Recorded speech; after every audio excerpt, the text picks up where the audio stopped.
अगर कोई ये कल्पना करे कि एक गणित के समीकरण से किसी इंसान की पूरी जिंदगी को बदला जा सकता है, तो ये सुनने में किसी साइंस फिक्शन जैसा लगता है ना? बिल्कुल। मतलब इंसान कोई मशीन तो है नहीं कि कोई भी फॉर्मूला लगा दिया और सब बदल गया। हाँ।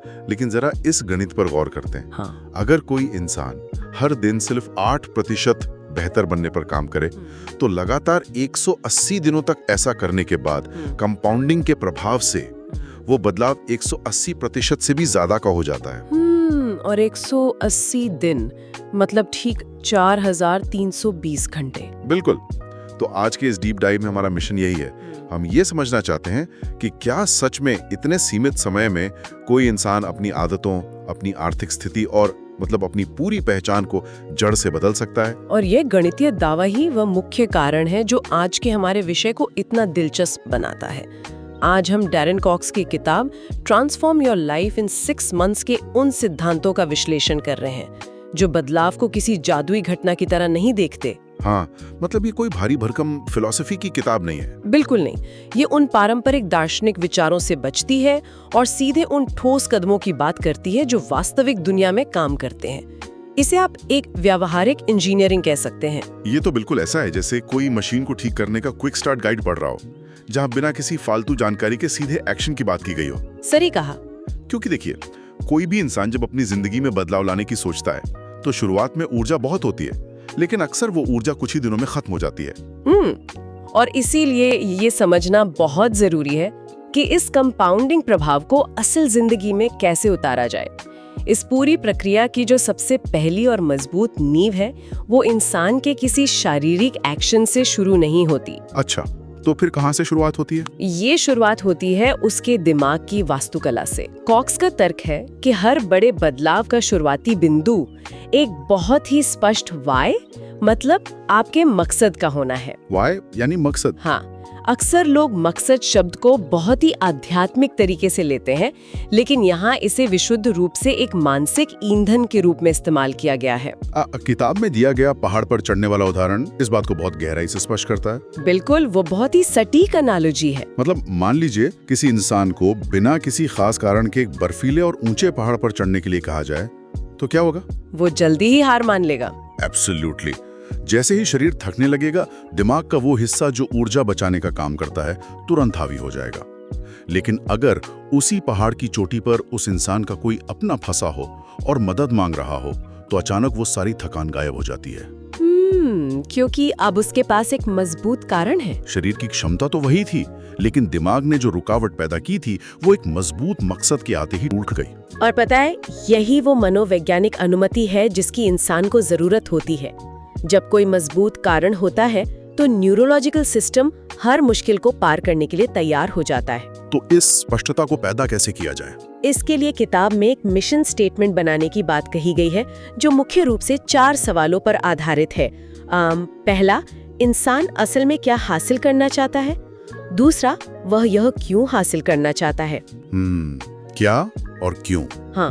और तीसरा, जब ये लक्ष्य पूरा हो जाएगा तो उसकी जिंदगी कैसी दिखेगी? और चौथा, जो मनोविज्ञान के नजरिए से सबसे ताकतवर है, अगर ये लक्ष्य हासिल नहीं हुआ तो इंसान क्या-क्या खो देगा? ओह, ये चौथा सवाल तो बहुत गहरा है। बिल्कुल, ये इंसान के भीतर लॉस एवर्जन यानी कुछ खोने के डर को जगाता है, जो एक्शन लेने का एक बहुत बड़ा कारण बनता है। लेकिन देखिए, सिर्फ लक्ष्य तय कर लेना ही काफी नहीं होता। यहीं पर एक बहुत बड़ी मानसिक बाधा आती है जिसे विक्टिम मेंटालिटी कहा जाता है। खुद को हमेशा परिस्थितियों का शिकार मानने की सोच। हाँ, किताब कहती है कि इस सोच को खत्म करके ओनरशिप यानी पूरी जिम्मेदारी लेनी होगी। पर अगर हम इसे थोड़ा आलोचनात्मक नजरिए से देखें तो मैं एक सवाल पूछना चाहूंगा। जी पूछिए। क्या हर बार हालात इंसान के नियंत्रण में होते हैं? कई बार आर्थिक मंदी, खराब स्वास्थ्य या पारिवारिक समस्याएं जैसी चीजें होती हैं जो इंसान के हाथ में बिल्कुल नहीं होती। ऐसे में 100% जिम्मेदारी लेने की बात क्या थोड़ी अव्यावहारिक नहीं लगती? देखिए, ये एक बहुत ही महत्वपूर्ण बिंदु है और अक्सर लोग इसे गलत समझ लेते हैं। कॉक्स ये दावा बिल्कुल नहीं कर रहे हैं कि इंसान के साथ कभी कोई बुरी घटना नहीं होगी। परिस्थितियां वाकई खराब हो सकती हैं। वो तो है। लेकिन उन परिस्थितियों पर इंसान की प्रतिक्रिया मतलब उसका रिएक्शन हमेशा उसके नियंत्रण में होता है। जिम्मेदारी लेने का असली अर्थ उन चीजों पर अपनी ऊर्जा बर्बाद न करना है जिन्हें बदला नहीं जा सकता। मतलब फोकस वहां रखना है जो हम कर सकते हैं। बिल्कुल। जब कोई इंसान कहता है कि मेरे पास व्यायाम करने का वक्त नहीं है, तो असल में वक्त की कमी नहीं होती, बल्कि प्राथमिकताएं कहीं और तय होती हैं। सही बात है। ये तो एक कार के जीपीएस की तरह है। अगर पता ही नहीं कि जाना कहाँ है, तो गाड़ी कितनी भी अच्छी हो, इंसान गोल गोल घूमता रहेगा। एब्सोल्युटली। और इसी बात को आगे बढ़ाते हुए किताब लिमिटिंग बिलीफ्स यानी खुद को रोकने वाली सोच को तोड़ने के लिए 3R का एक बहुत ही वैज्ञानिक तरीका बताती है। हाँ, रिकॉग्नाइज, रिफ्रेम और रीइंफोर्स। इसके पीछे का न्यूरो साइंस बहुत ही दिलचस्प है। रिकॉग्नाइज का मतलब है उस पल को पहचानना जब दिमाग अपने आप एक नकारात्मक विचार पैदा करता है। जैसे ये सोचना कि मैं नई चीजें नहीं सीख सकता। हाँ, ये दिमाग का एक पुराना पैटर्न है। फिर आता है रीफ्रेम। इसका मतलब कोई झूठी पॉजिटिविटी लाना नहीं है, बल्कि उसी बात को विकासात्मक नजरिए से देखना है। मैंने अभी नई चीजें नहीं सीख पाया हूँ, लेकिन अभ्यास से सीख सकता हूँ। और फिर उसे दोहराना। बिल्कुल। अंत में रीइंफोर्स का मतलब है इस नए विचार को कम से कम 21 दिनों तक लगातार दोहराना। जब कोई इंसान एक ही सकारात्मक विचार को बार बार सोचता है, तो दिमाग में नए न्यूरल पाथवे बनते हैं और पुरानी हार मानने वाली सोच कमजोर पड़ने लगती है। ये तो सच में मानसिक सॉफ्टवेयर को अपडेट करने जैसा है। सही कहा आपने। अच्छा, अब जब दिमाग सही दिशा में सेट हो गया है, तो इसे दिनचर्या में कैसे उतारा जाए? किताब का अगला बड़ा सिद्धांत win the morning win the day पर केंद्रित है। जहां सुबह 5 बजे उठने पर बहुत जोर दिया गया है। लेकिन यहाँ एक आम शंका उठती है, क्या हर इंसान के लिए सुबह 5 बजे उठना शारीरिक रूप से संभव या जरूरी है? जो लोग रात में बेहतर काम करते हैं, जिन्हें हम नाइट ऑल्स कहते हैं, क्या वे ये बदलाव नहीं कर सकते? देखिए, सुबह 5 बजे का समय इसलिए चुना जाता है क्योंकि उस वक्त बाहरी दुनिया शांत होती है। फोन पर कोई ईमेल या मैसेज नहीं आते। मतलब कोई डिस्ट्रैक्शन नहीं होता। बिल्कुल, जिससे इंसान को रिएक्टिव मोड में जाने की जरूरत नहीं पड़ती। हालांकि बायोलॉजिकल क्लॉक के हिसाब से हर इंसान अलग हो सकता है, लेकिन मुख्य बात उस पहले घंटे पर अपना एकाधिकार जमाना है। और यहाँ कॉक से कैसे बात कहते हैं जो आम धारणों के बिल्कुल उलट है। Body first, mind second. हाँ, ये बहुत ही रोचक नजरिया है। आमतौर पर जब कोई बदलाव की शुरुआत करता है, तो उसे सबसे पहले ध्यान करने और दिमाग शांत करने की सलाह दी जाती है। शरीर की बात तो बाद में आती है। और यही वो जगह है जहाँ कॉक्स व्यावहारिक विज्ञान का इस्तेमाल करते हैं। उनका मानना है कि 8 घंटे की नींद के बाद शरीर पूरी तरह से डिहाइड्रेटेड होता है। पानी की कमी होती है और मेटाबॉलिज्म धीमा पड़ चुका होता है। ऐसे थके हुए शरीर के साथ अगर कोई इंसान आंखें बंद करके ध्यान लगाने बैठेगा, तो उसे सिर्फ नींद आएगी। ये तो बहुत लोगों के साथ होता है। इसीलिए वे कहते हैं कि सुबह उठते ही सबसे पहले आधा लीटर पानी पीना चाहिए। ये पानी शरीर के इंजन के लिए इग्निशन स्विच का काम करता है। और इसके साथ ही 30 मिनट की शारीरिक गतिविधि, 10,000 कदम चलने का लक्ष्य और नाश्ते में ओट्स या अंडे जैसी चीजें शामिल करने की बात कही गई है। इसका कारण भी बहुत स्पष्ट है। हाँ, जब इंसान सुबह सुबह चीनी से भरी चीजें खाता है, तो शरीर में ग्लूकोज एकदम से बढ़ता है और फिर कुछ ही घंटों में वो नीचे गिर जाता है, जिससे भयंकर थकान महसूस होती है। एब्सोल्युटली। प्रोटीन और फाइबर से भरा नाश्ता दिन भर ऊर्जा के स्तर को स्थिर रखता है। शरीर हमारी गाड़ी है, बिना पेट्रोल के मंजिल नहीं मिलेगी। बिल्कुल सही।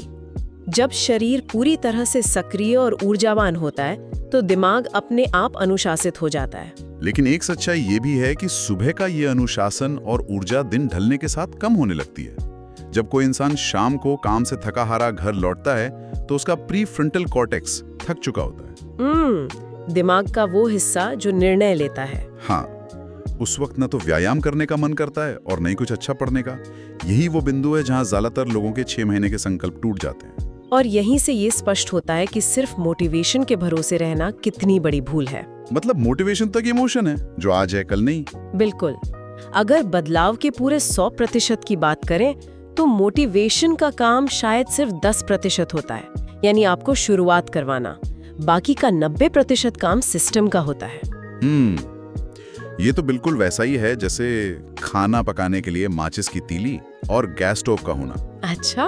वो कैसे? मतलब मोटिवेशन एक माचिस की तीली की तरह है जो आग तो लगा सकती है, लेकिन अगर आपको लंबे समय तक खाना पकाना है तो उस तीली के भरोसे नहीं बैठा जा सकता। उसके लिए लगातार आग चाहिए। एब्सोल्युटली। उसके लिए आपको सिस्टम रूपी गैस स्टोव की जरूरत होती है। वो गैस स्टोव ही इंसान का असली सिस्टम है। अरे वाह, इस एनालॉजी से तो ये बात पूरी तरह स्पष्ट हो जाती है। देखिए, इच्छा शक्ति यानी विल पावर एक सीमित संसाधन है। हाँ, अगर कोई इंसान सोचता है कि वो अपनी इच्छा शक्ति के दम पर घर में रखे जंक फूड को खाने से रोक लेगा, तो वो शाम तक जरूर हार जाएगा। इसीलिए कॉक्स इन एनवायरनमेंट डिजाइन की बात करते हैं। एनवायरनमेंट को अपने हिसाब से ढालना। हाँ, अगर स्वस्थ खाना खाना है तो सिस्टम ये नहीं है कि खुद को जंक फूड खाने से रोका जाए। सिस्टम ये है कि घर में जंक फूड लाया ही ना जाए। मतलब बुरे फैसलों के बीच एक रुकावट पैदा करनी है। बिल्कुल। और अच्छे फैसलों को आसान बनाना है, जैसे सुबह व्यायाम करना है तो उसके कपड़े रात को ही बिस्तर के पास निकाल कर रख देना। इस सिस्टम को और मजबूत बनाने के लिए किताब में हैबिट स्टैकिंग का एक बहुत ही शानदार विचार दिया गया है। ये मेरा पसंदीदा हिस्सा है।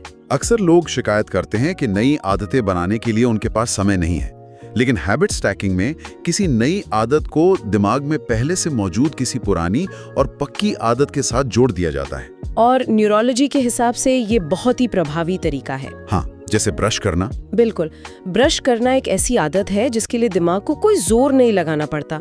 अगर कोई इंसान ब्रश करते हुए शीशे के सामने खड़े होकर कुछ सकारात्मक विचार मन में लाए तो वो नई आदत आसानी से जुड़ जाती है। या फिर रसोई में चाय बनने का इंतजार करते हुए 10 स्क्वाट्स कर लेना। सही कहा। और इन छोटी आदतों से जो डेली विन्स हासिल होती हैं, वे इंसान के दिमाग को लगातार डोपामाइन देती रहती हैं।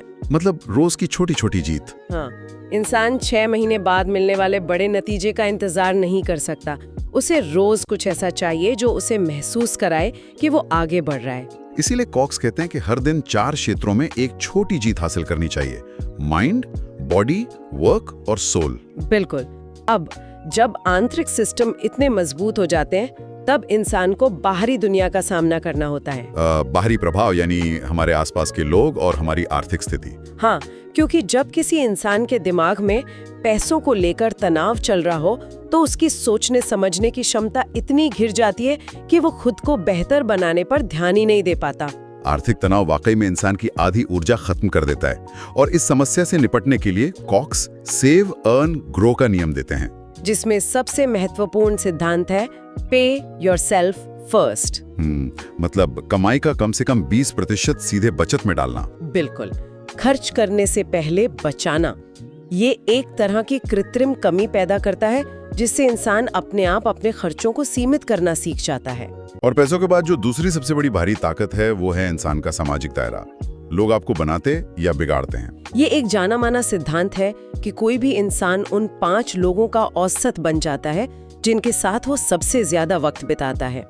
हाँ, अपना सर्कल ऑडिट करना बहुत जरूरी है। कॉक्स इस बात पर जोर देते हैं कि इंसान को अपने आसपास चीयर लीडर्स की नहीं बल्कि कोच की जरूरत होती है। चीयर लीडर बनाम कोच, ये बहुत दिलचस्प है। हाँ, चीयर लीडर वो है जो सिर्फ तारीफ करेगा, लेकिन एक कोच वो अकाउंटेबिलिटी पार्टनर है जो जरूरत पड़ने पर आपकी कमियां भी दिखाएगा। लेकिन यहाँ मैं एक बात पूछना चाहूंगा। किताब कहती है नेगेटिव लोगों से दूरी बनाओ, लेकिन अगर वो नेगेटिव इंसान परिवार का ही कोई सदस्य हो तो क्या करें? ये टफ कॉन्वर्सेशन प्रैक्टिकली कैसे की जाए? ये एक बहुत ही व्यावहारिक उलझन है और कॉक्स इसका समाधान रिश्ते तोड़ने में नहीं बल्कि सम्मान के साथ अपनी सीमाएं तय करने में देखते हैं। बाउंड्रीज बनाना। बिल्कुल, वे ऐसे संवादों के उदाहरण देते हैं जहां इंसान बिना किसी पर हमला किए अपनी बात रख सकता है। इसके लिए मैं से शुरू होने वाले वाक्यों का इस्तेमाल करना होता है। मतलब तुम गलत हो बोलने के बजाय कुछ और कहना। हाँ, अगर कोई परिवार का सदस्य लगातार नकारात्मक बातें कर रहा है तो ये कहने के बजाय कि तुम हमेशा नेगेटिव बोलते हो, इंसान ये कह सकता है, मुझे ऐसा लगता है कि जब हम इस विषय पर बात करते हैं तो मेरी ऊर्जा बहुत कम हो जाती है। अरे वाह, ये संवाद का तरीका सामने वाले को बचाव की मुद्रा में नहीं धकेलता। एब्सोल्युटली, ये बस अपनी एक सीमा तय कर देता है। अब जरा इस पूरी प्रक्रिया की गति पर गौर करते हैं। लगातार 6 महीने तक इन सब चीजों पर काम करना थका देने वाला हो सकता है। कोई भी इंसान बर्नआउट से कैसे बचे? बर्नआउट से बचने का सबसे पहला नियम ये समझना है कि ये दौड़ एक छोटी स्प्रिंट नहीं बल्कि एक मैराथन है। और मैराथन में टिके रहने का मूल मंत्र है consistency is greater than intensity. मतलब महीने में एक दिन 200 पेज पढ़ने से बेहतर है रोज 20 मिनट पढ़ना। बिल्कुल। और इस निरंतरता को बनाए रखने के लिए जो सबसे अहम चीज है वो है आराम करना। आराम करना गिल्ट नहीं बल्कि ग्रोथ का हिस्सा है। हाँ, नींद और फैमिली टाइम कोई डिस्ट्रैक्शन नहीं है बल्कि अहम है। इस आराम के कॉन्सेप्ट को मैं एक एनालॉजी से समझाना चाहूंगा। आराम करने का मतलब काम से भागना नहीं है बल्कि ये कुल्हाड़ी की धार तेज करने जैसा है। बहुत सही उदाहरण है ये। मतलब अगर लकड़हारा आराम करेगा तभी तो अगला वार ज्यादा प्रभावशाली होगा। एब्सोल्युटली। और अपनी ऊर्जा को बचाने का एक और बड़ा तरीका है ना कहने की कला। अनचाहे खर्च या लेट नाइट पार्टी को ना कहना। हाँ, क्योंकि तब आप असल में अपने गोल्स को हाँ कह रहे होते हैं। और बड़े गोल्स को तोड़ना भी बहुत जरूरी है। जैसे 20 किलो वजन कम करने की जगह सिर्फ 2 किलो पर फोकस करना। बिल्कुल। और अंत में किताब इस बात पर जोर देती है कि जिंदगी सिर्फ अपने गोल्स हासिल करना नहीं है। विजन बोर्ड बनाना, पर्पस खोजना और लेगेसी बनाना, यानी दूसरों की मदद करके एक मीनिंगफुल लाइफ जीना। बहुत खूब। तो अगर हम इस पूरी चर्चा को समेटें तो साफ है कि कैसे एक मजबूत वाई से शुरू होकर शरीर को साधते हुए सिस्टम्स के जरिए और सही लोगों के साथ 6 महीने में एक आम इंसान असाधारण बदलाव ला सकता है। रोज की छोटी जीत ही पहचान बदलती है। इस पूरी चर्चा के बाद मैं सुनने वालों के लिए एक गहरा विचार छोड़कर जाना चाहूंगा। जी बिल्कुल। हम सब 6 महीने के लक्ष्य पर इतना फोकस करते हैं, लेकिन क्या असली जादू 181वें दिन नहीं होता? 181वें दिन। हाँ, जब आपको अपनी नई आदतों को बनाए रखने के लिए किसी सिस्टम या रूटीन की जरूरत ही नहीं पड़ती। अरे वाह। जब वो दिन आएगा तो आप शीशे में किस इंसान को देखना पसंद करेंगे?